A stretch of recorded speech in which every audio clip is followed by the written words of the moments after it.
We spend so much of our lives protecting our digital identity. Mm. We treat it like a liability, something to be guarded against theft and misuse. Right. But what if we just completely flip that perspective? What if your personal data, your identity, was the single most valuable, ownable asset you have? And an asset that's designed to pay you back for simply existing online. Exactly. That's the core premise in the documents we have in front of us today. This deep dive is focused entirely on MapPass, which is DreamPlay's proposed universal identity layer. And for our sources, we've pulled directly from their foundational documents. So we have the MapPass founding matrix specs, video transcripts, membership overviews, all the primary stuff. Our mission here is really to unpack this system. MapPass claims to use blockchain and a very specific fixed membership structure, this founding matrix, to turn identity into something that's verifiable, rewarding, and truly self-owned. Something you own. And what the sources stress, and this phrase comes up a lot, is that MapPass redefines online presence as a tangible, productive asset. A productive asset. It's built to generate returns, to pay you back for every click, every connection, every contribution you make. So this is way beyond just verifying who you are. It's an attempt to anchor wealth creation to the individual self. It's a huge idea. Okay, let's unpack that. Why do the sources claim we even need this kind of overhaul right now? They're very blunt about it. The current internet is, and I'm quoting, broken. Well, fundamentally, their argument is that the user owns nothing. Our identity today is just fragmented. It's a complete mess of different emails, passwords, KYC requirements. All over the place. And worse, all the value that's generated by that identity, it flows exclusively upward. Right. You log in, you buy something, you share a post, you click an ad. All of that value goes straight back to the platform owners, the tech giants, social networks, the banks. Yeah, the sources make a pretty compelling case that while your personal self is the truest asset, the individual has, historically been cut out of the profits. So MapPass positions itself as the antidote to that. The whole goal is centralized control, but for the user. Yeah. They have this motto. Oh, the play it once, use it everywhere, and you earn forever. That's the one. So to simplify that down, is it really about the user gaining complete autonomy? Precisely. It's about being able to leverage your own identity. The sources project this future where you have complete autonomy over who uses your information, for how long, for what purpose. Especially for targeted marketing. Exactly. So instead of just giving away your data, you're selectively licensing access to your asset. And this is where it gets really interesting, because the utility goes beyond just financial rewards. The transcripts mention solving a massive solution challenge with health records, specifically in places like Africa. Yeah, think about the friction right now if you're traveling or you just want to change doctors. MapPass is intended to let an individual control, verify, and just instantly push their complete trusted health record to any provider anywhere in the world. Wow. That kind of immediate, trusted, portable control, it solves huge logistical and trust issues that our current fragmented systems just can't handle. That immediately connects this, abstract idea of a tokenized ID to some serious real-world utility. But to handle that kind of scale and that kind of sensitive information, you need a rock-solid foundation. What's holding all this up? The foundation is the Polygon blockchain. And according to the documents, they picked it for its proven speed, its scalability, and importantly, its much lower transaction fees compared to other layers. Okay, and the rules of the whole system are hard-coded. You mentioned it's controlled by 2 core smart contracts. Can you get into their specific names and what they do? Absolutely. So the whole system is governed by 2 contracts, MapPass Matrix v3 and DreamPlay MapPass Store v2. Matrix v3 and Store v2. Got it. Matrix v3 is the rules engine. It's the core of the whole community structure. The Store v2 is more like the dedicated front door, the access point. Let's start with Matrix v3, the rules engine. What's the critical function there that makes the system fair? It guarantees 2 things. A trusted reward system, and this is crucial, completely fair, autonomous placement in the matrix. The sources call it auto-placement logic. When a new user joins, the code instantly finds the correct position, their parent. Okay, but what happens if the sponsor I signed up under already has their 5 spots filled? And that's where the forced matrix part is key. The code doesn't reject you. It just automatically searches for the next open spot in the lineage tree right below that sponsor. So no one gets left behind. Exactly. No rejections or full parent errors. The placement is algorithmic. It's guaranteed. And because this is all happening on-chain, the structure is totally transparent. Completely. The placement, the lineage, records who your parent is, your depth, your tier, how many direct children you have. It's all tracked permanently on the Polygon blockchain. So anyone can see it, anytime. Right. And that immutability is the basis for their claim that the process cannot be cheated by, like, an admin override or something. So if Matrix v3 sets the rules for who goes where, then Store v2 is the gatekeeper. Correct. The sources are really explicit here.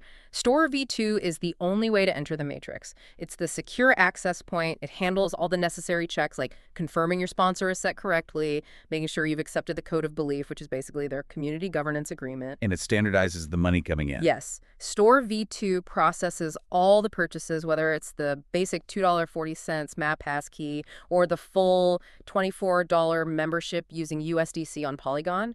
It keeps the currency for entry and payment consistent across the whole network. Now, a big fear for anyone listening might be the complexity of blockchain. If I'm just a user, do I need to be a crypto expert to navigate all this? Absolutely not. And the sources really emphasize this. The technical backbone, Polygon, the V3 and V2 contracts, the USDC, that all runs silently in the background. So what do I see? You just interact with a simple HTML front-end app. It handles everything. Connecting your wallet via MetaMask, managing the approvals, processing the purchase, and then it instantly shows you your position in the matrix, your parent, your depth, your tier. It abstracts away all the hard stuff. Okay, that makes sense. Let's move beyond the tech structure and trace the actual economic flow. The foundation. They called the Genesis layer. Yes, and this is a really critical point. It dictates the long-term scarcity and the value proposition. The structure is a fixed 5x5 forced matrix that extends 7 levels deep. That fixed geometry means there has to be a hard cap on this first phase. Exactly. The sources detail that the total capacity of the structure is capped at 19,531 founding positions. Just under 20,000. Right. And they call this early period the Joseph period, which seems to signify a time of building the foundation before things really take off. Once those spots are full, the matrix locks forever. It becomes the permanent Genesis layer. So it's like creating a fixed class of founding partners who will benefit from everything built on top of it forever. Think of it like a permanent org chart for the company's entire economic backbone. And just to give you a sense of the scale, level 7, that deepest level, accounts for 15,625 of those positions. That's the vast majority. Okay, let's get into the engine that fuels all this, the tokens. The system uses 3 distinct token pillars. We need to clearly define what each one does. Okay, so we start with MAPT. That's the MapPass token. This is your primary utility, governance, and identity staking token.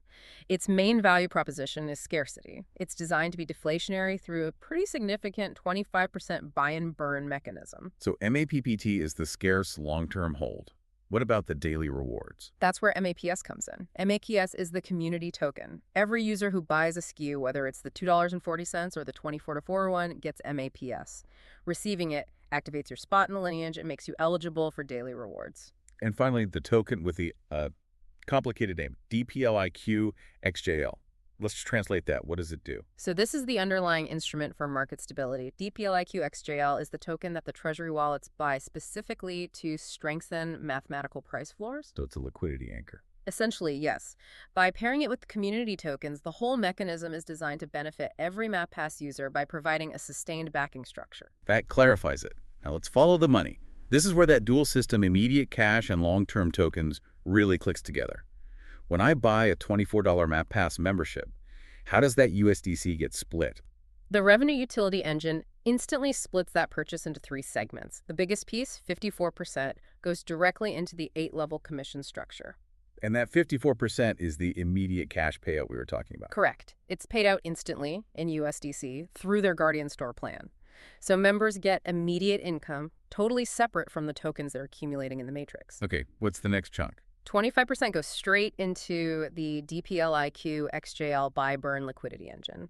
This is that critical deflationary mechanism we mentioned. Part of this is used to buy MAPPT on the open market and then permanently remove it from circulation. That's the burn, which reinforces the token's scarcity. And the final 21%. That gets allocated to the operations wallet. It covers scaling for MapPass, growth engineering, all the operational expenses needed to expand the identity layer. Wait, can we zoom in on the 54% again?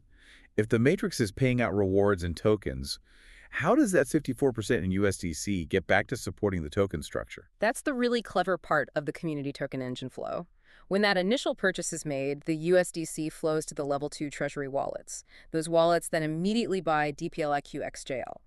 Okay. Then 54% of that resulting DPLI QSJL is used to purchase MAPS community tokens, which are then distributed up the 8-level structure. So every cash sale is engineered to be a direct support mechanism for the founder's token line. That's the idea. Got it. Okay, that shows how cash fuels the token rewards. Now let's look at the progression ladder. How does a member climb from just being a basic ID holder to a full foundational asset owner? It's structured through 5 on-chain NFT membership classes. Yeah. You either buy them or you earn them. The entry tier is the $2.40 sales license. That just lets you sell the product and activates your eligibility for the 8-level token routing. And the full membership. That's the $24 NFT MapPass membership. This unlocks your full identity graph and makes you fully eligible for matrix support, token rewards, all of it. But the really rewarding tiers, the crown levels, Yeah. how hard are those to get? They're earned through recruitment. You start with the Explorer Crown for recruiting 5 direct $24 members. Then you get the Trailblazer Crown for 10 direct recruits. But the top tier, the coveted crown status, also called the Builder Badge, that seems to require some serious organizational growth. Oh, it's the most demanding, for sure. It requires you to build a full 5x5 subpod under you. So you have to recruit 10 direct members, and 5 of those 10 have to each go out and recruit 5 paid members of their own. So a team of 25 under you that you're responsible for. Right. And achieving that status gives you the maximum MAPS weight multipliers and founder-only access. This structure really emphasizes what they call the critical mass philosophy. It sounds like the whole design relies on active, focused community building. It absolutely does. The sources stress this social contract. The success of the system relies on members helping their 5 people get their 5 people. The whole thing is designed to hit that tipping point where the growth becomes self-sustaining and the economic engine just comes alive by itself. And the incentive for the people who manage to achieve those early crown positions is, well, it's huge. They talk about $1 million seed system. Is that just marketing hype?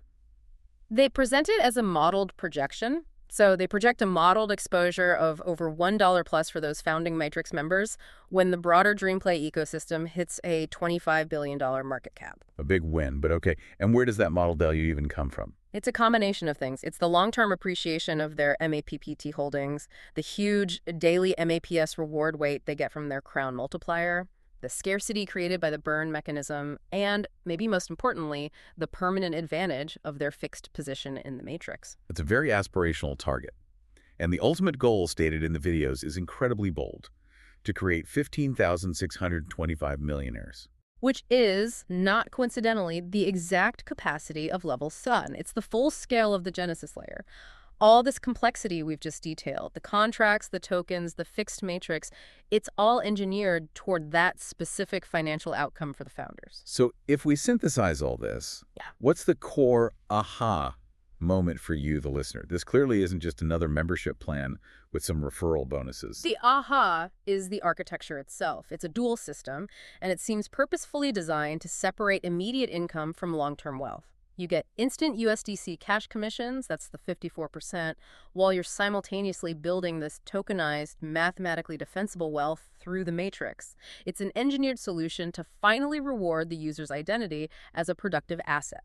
And if we connect this to the bigger picture, the sources don't even call MapPass a product. They call it the digital nation backbone of DreamPlay. Yeah, a concept that aims to operate on the scale of a Google or an Amazon. Yeah. It's positioned as the single pathway to wealth and control within their whole envisioned ecosystem. It's the foundational layer of autonomy. It is. So here's a provocative thought for you to chew on.